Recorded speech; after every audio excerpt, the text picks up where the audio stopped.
par rapport à eux toujours vivre le Bien suffit, Billy le Kamalo Banaïbele.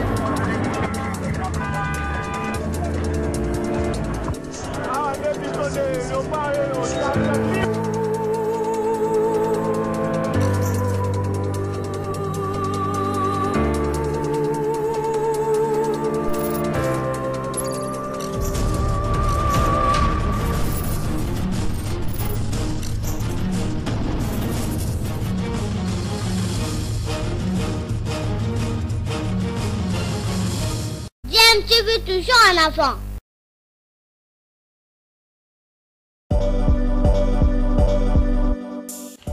Vous êtes sur DMTV, bonjour ou bonsoir, tout dépend de l'heure à laquelle vous nous suivez. Tout plaisir est pour nous de vous retrouver, mais surtout de savoir que vous êtes nombreux en train de suivre votre chaîne YouTube DMTV. DMTV qui vous propose l'actualité, vous propose également des analyses et des réflexions sur des sujets d'actualité, sur des faits sociaux, tout simplement sur des réalités que nous observons ici chez nous en République démocratique du Congo. Affaire qui éclabousse la vie politique congolaise, l'augmentation des émoluments des élus nationaux révélés par l'opposant Martin Fayoulou. Si pour l'heure aucun élu n'a démenti noir sur blanc les propos du président national de l'ECD, l'ONG ACAJ a elle exigé au bureau de l'Assemblée nationale de publier les émoluments mensuels des députés nationaux. Dans ce récit, l'ensemble des réactions de la classe politique congolaise. L'affaire est considérée comme le plus grand scandale financier du gouvernement Samalou Condé. Selon Martin Fayoulou, qui fait la dénonciation, il est inacceptable que la rémunération des députés nationaux s'élève depuis janvier 2022 à 21 000 $ par mois, soit 15 fois plus qu'un professeur d'université, 3 fois plus qu'un médecin et 200 fois plus qu'un huissier de la fonction publique. Pour le président du parti politique Engagement pour la citoyenneté et le développement ECD, candidat malheureux à la présidentielle de 2018, cette augmentation représente une charge supplémentaire pour le trésor public de plus de 200 millions de dollars américains de 2022 à février 2024, date à laquelle prendra fin le mandat des députés nationaux, avant de conclure que c'est de la pure corruption à la grande échelle de la gabégie et pillage éhonté des finances publiques, exigeant l'ouverture d'une enquête et la démission du bureau de l'Assemblée nationale.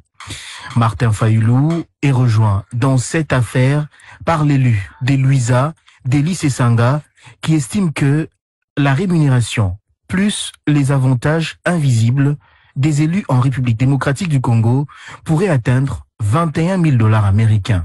À ces sujets, le seul son de cloche contraire est venu du collectif des députés des 26 provinces qui dément les propos de Martin Fayoulou.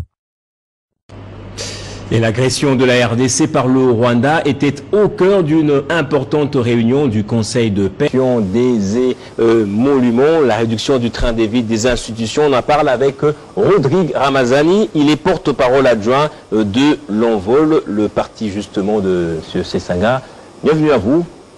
Merci d'abord pour l'invitation, mais seulement juste une précision, je suis le porte-parole du parti Envol, mais mon adjoint s'appelle Pistis Mouteba, que je salue d'ailleurs. Ok, merci pour cette précision alors. Je l'adopte rapidement. Porte-parole de l'Envol, Rodrigue Ramazani. Vous avez suivi, nous avons évoqué ce sujet avec un avocat, M. Nkonko Samuel. Les gens longuement épilogué là-dessus jusqu'à ce jour, l'augmentation des émoluments. M. Sesanga a corroboré, je dirais, la version de M. Fayoulou, mais les gens se posent la question de savoir qui peut nous apporter quelques preuves qui étayent justement cette augmentation qui atteindrait 21 000 $. Vous en avez? Je crois que du point de vue de la preuve... C'est difficile à voir. Du point de vue de la preuve, il faut reconnaître que c'est très difficile de la voir parce que ceux qui vivent dans nos institutions, notamment dans les cabinets ministériels, savent comment certains primes sont données. Je crois que le jargon adopté, c'est les Maboko Bank. Donc il n'y a aucune traçabilité, il y a une liste où les gens signent et la seule personne qui détient la vérité pour le cabinet ministériel, pour donner cet exemple, c'est le conseiller financier, c'est lui seul qui détient. Et généralement, ça ne se retrouve même pas dans le bulletin de paye, pour ne pas vraiment entrer dans tout ce détail, parce que vous comprenez que la traçabilité est difficile, mais la parole d'une personnalité comme l'honorable Dédé Sesanga est une parole assez efficace dans ce domaine parce qu'il a quand même une expérience de 3 législatures et il a commencé à dénoncer... C'est pas nouveau le Maboko Ponk, ou peut-être c'est aussi nouveau ces genres d'avantages invisibles. Ça n'a jamais existé dans les législatures passées. Bah oui, ce n'est pas la première fois une telle dénonciation. Vous vous souviendrez que l'honorable Sesanga l'a fait. Nous sommes exactement le 10 mars 2019. 10 mars 2019. L'honorable Sesanga, sur la tribune de l'Assemblée nationale, alors qu'on faisait le débat sur le règlement d'ordre intérieur, l'honorable Sesanga suggérait à ce que certains avantages des députés soient bien numérés, soient clairs pour que nous puissions arriver à réduire le train de vie de l'État. Donc déjà, à cette période-là, l'honorable Sesanga a parlé de 13 000 $ qui seraient 13 000 $ qui étaient la rémunération d'un député, parce que lorsqu'on parle de la rémunération des élus, il faut voir les émoluments, après il y a les avantages que les élus prennent, c'est ce qui constitue l'enveloppe globale qu'on appelle rémunération. J'aurais même appris par un député national qu'il y a un nouveau rubrique qui s'est ajouté dans leur rémunération, c'est une prime qu'on appelle réserve parlementaire. C'est qui a comme conséquence... La palissa se trouve retrouvée dans quelle rubrique? C'était un don du chef des avantages invisibles toujours. Non, c'était un don. Là, on a vu quand même la palissa. C'était un don du chef de l'État. Je ne sais pas ça se retrouvait dans quelle rubrique. Vous savez, depuis un moment, le pays est géré sous forme d'une délinquance financière consacrée, encore que les personnes qui gèrent, ils s'en foutent de la situation du peuple. Mais moi, je ne veux pas trop rester dans ça. Mais moi, je tiens à rappeler qu'en 2019, nous, on avait déjà dénoncé que le revenu d'un député était énorme, exorbitant, insolente au regard de nos finances publiques et la situation sociale de notre peuple.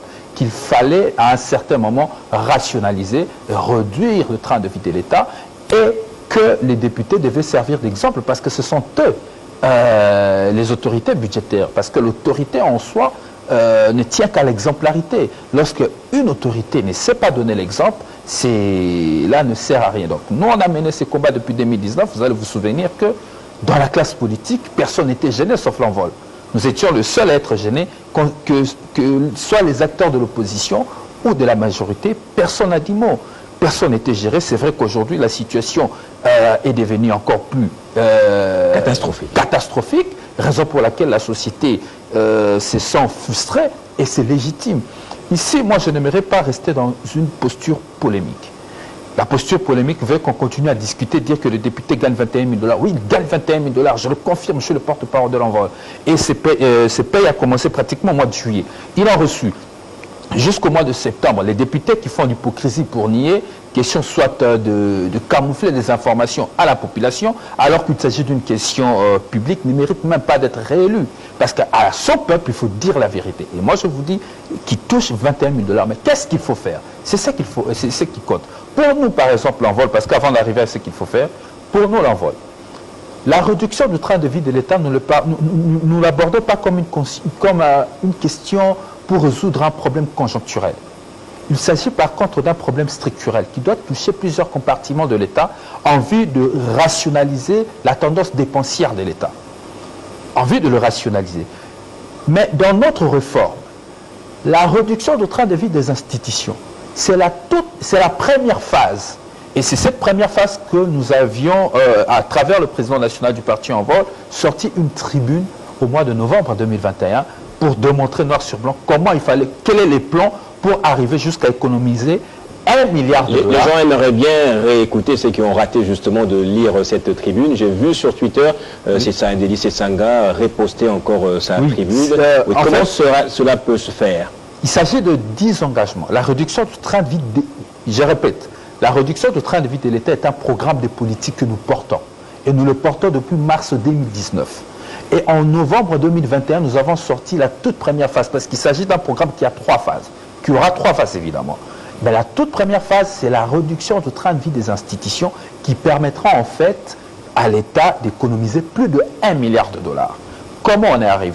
Il s'agit de 10 engagements, on ne sait pas je ne sais pas le donner en détail, tous les 10 engagements dans cette émission. Je vais expliquer. Même en pêle-mêle, ça peut aller. Oui. Pêle-mêle, je vais expliquer. Nous prenons le cas de la rémunération dans les institutions. L'enveloppe globale de rémunération de nos institutions jusqu'en 2021 était évaluée à 242 millions de dollars. 242 millions de dollars. Lorsque vous prenez les 242 millions de dollars, vous avez la présidence de la République qui, elle, consomme à lui seul. La présidence de la République consomme 114 millions de dollars de cette enveloppe globale de rémunération de toutes les institutions. Soit c'est 47% de cette enveloppe. Donc la présidence de la République prend déjà une grande partie de cette enveloppe de rémunération. Alors que pour l'Assemblée nationale et le Sénat réunis, c'est 74 millions de dollars. Ce qui nous amène aujourd'hui à constater que la présidence de la République est devenue une forme de mammouth financier. Il consomme beaucoup de crédits de l'État. Si on y ajoute encore le fonctionnement, on se dit, ce n'est pas correct. Pendant ce temps que nous dépensons comme ça de manière inexpliquée l'argent du contribuable congolais, parce qu'il faut rappeler, c'est qui un contribuable congolais? C'est la maman qui vend au marché, qui a déjà du mal à tenir le debout du mois. C'est les jeunes garçons qui travaillent au call center, au service client, qui touchent à peine un salaire avec ce SMIC fixé à 7075 francs, donc à peu près moins de 5 dollars, moins de 4 dollars américains le jour. Le contribuable congolais, c'est ces malheureux-là. Le Congolais n'est pas millionnaire. Bon, c'est vrai qu'aujourd'hui, nous connaissons quelques millionnaires autour du pouvoir actuel qui ont bénéficié des millions à travers des constructions de maisons, soit à Kingabo, derrière la Fikine. On vous demanderait de prouver ce que vous alléguez là, mais bon, là n'est pas le problème. C'est pas moi, vous voyez tous ces millionnaires qui se dénoncent à travers les réseaux sociaux. Nous ne faisons que essuyer les carreaux et constater les spectacles. Donc ce sont des nouveaux millionnaires qui construisent des bâtisses derrière la Fikine, à Kingabwa et partout. Ils se dénoncent à la télé comment est-ce qu'ils se distribuent des 2000 dollars chaque fin du mois. Nous, on constate qu'aujourd'hui, l'amélioration des équations personnelles s'effondre dans le camp du pouvoir et non pour la population congolaise. Nous constatons aussi qu'on sacrifie 27 millions de dollars pour satisfaire aux besoins des députés, je ne sais pas pour quel motif, ce qui n'est pas tolérable, alors que le pays, l'État a besoin de moyens pour investir dans les infrastructures, notamment les infrastructures routières. On nous pompe ici, chaque jour, que le chef de l'État fait l'itinérance. Sur l'itinérance à Kinshasa, sur les routes qui ont été construites ou réhabilitées, la question qu'on cesse de poser, sur le 2600 km de réseau routier à Kinshasa, combien ont été asphaltés ou réhabilités? Moins de 20 km. Vous imaginez que nous avons besoin de ce moyen, au lieu de le gaspiller ça fait beaucoup d'années que Denis Sanga, on a fait son cheval de bataille, la réduction du train de vie des institutions. Très récemment, il est rejoint par quelques politiques, députés notamment. On a comme l'impression qu'il n'est pas écouté. C'est vrai, il fait des très beaux discours, des très belles analyses, une tribune même très simplifiée qu'il présente justement. Est-ce pas le moment de renforcer les rangs, notamment en s'associant à d'autres personnes qui partagent cette vision? Pourquoi ne pas faire, je dirais, un autre G14 ou 20, je ne sais pas, mais autour de la question de la réduction du train de vie des institutions? Aujourd'hui, nous sommes très heureux, nous, de l'envol, de constater qu'en 2019, on était presque tiré à boulet rouge par tout le bord politique. Opposition comme majorité, l'honorable Sesanga à l'époque était traité de populiste et d'opportuniste, de tout le nom d'oiseau, n'est-ce pas?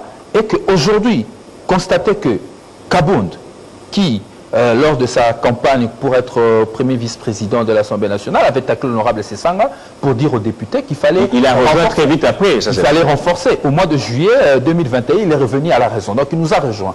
Après, le président de la République aussi avait taclé l'honorable Sesanga lors de son premier discours sur l'état de la nation à l'Assemblée nationale. C'était au mois de décembre, en 2019. C'est là qu'il a parlé de rôle social. Pour dire aux députés qu'ils avaient un rôle social, il fallait encore leur ajouter des moyens, qu'il ne fallait pas réduire leurs émoluments. Constatez aujourd'hui qu'à l'avant-dernière réunion du Conseil des ministres, que le président de la République estime que c'est important aujourd'hui de revenir à la réduction de train de vie de l'État. Nous, de l'envoi, nous sommes heureux de constater que la classe politique, finalement, a décidé de rejoindre le camp de la raison, de rejoindre la rationalité, parce que l'argent du contribuable n'est pas le nôtre. Ce qu'il faut faire aujourd'hui, nous disons que nous sommes heureux, ce qu'il faut faire aujourd'hui, arrêtons la polémique. Arrêtons la polémique, mettons-nous au travail. Nous allons vers une session budgétaire.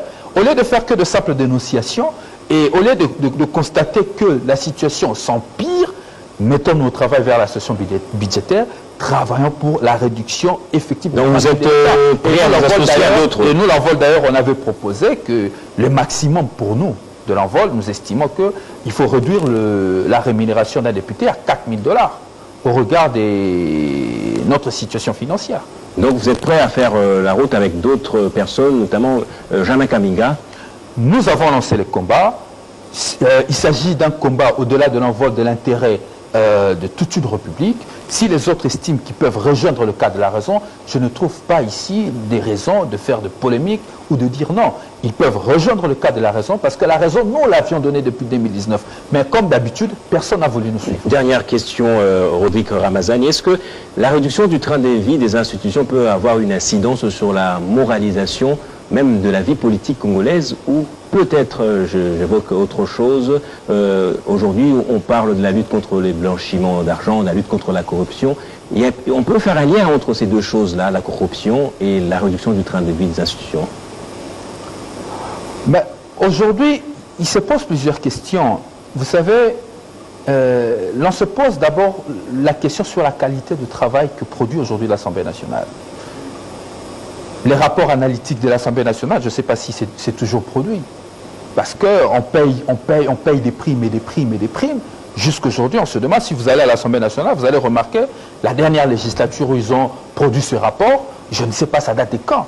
Et cet argent est payé à titre de quoi? Certaines primes qui sont payées à titre de quoi? Il y a même des scandales. On apprendrait que certains députés toucherait d'autres primes qui n'ont rien à voir avec la rémunération des députés dans certains bureaux de l'Assemblée nationale. Oui, ça a des traits avec la corruption. Et moi, mon parti a 3 piliers essentiels.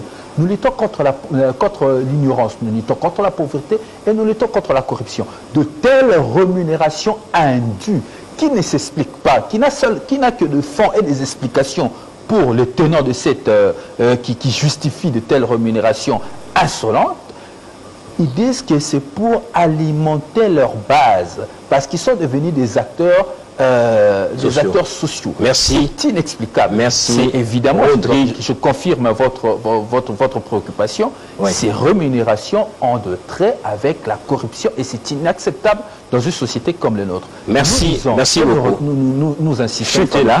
Il est impératif aujourd'hui, comme la société et la classe politique a décidé de rejoindre le cas de la raison, le camp de l'envol, de réduire le train de vie de l'État. Et cela doit se faire de la session de septembre lors de l'analyse de la loi de finances. Voilà, c'était Rodrigue Ramazani, porte-parole de l'Envol, le parti de Délice Sanga. Il nous a expliqué un peu leur sauce pour justement réduire le train de vie des institutions. Alors, à tous les amis, Johnny Mash is the King. J'ai confirmé, j'ai vécu ça. C'est impeccable, c'est incroyable, mais je ne savais pas. C'est un privilège de connaître Johnny Mash et d'avoir les images avec Johnny Mash. Je suis très honorée. Bravo, Johnny Mash. Non, Johnny Mash, #1. Yebani, oya boya salimo kilina. Papa, anjama pambolo na image. Apambolo vala musala na yo po. Ozo sala ngo vraiment. Johnny Mash. 001, #1.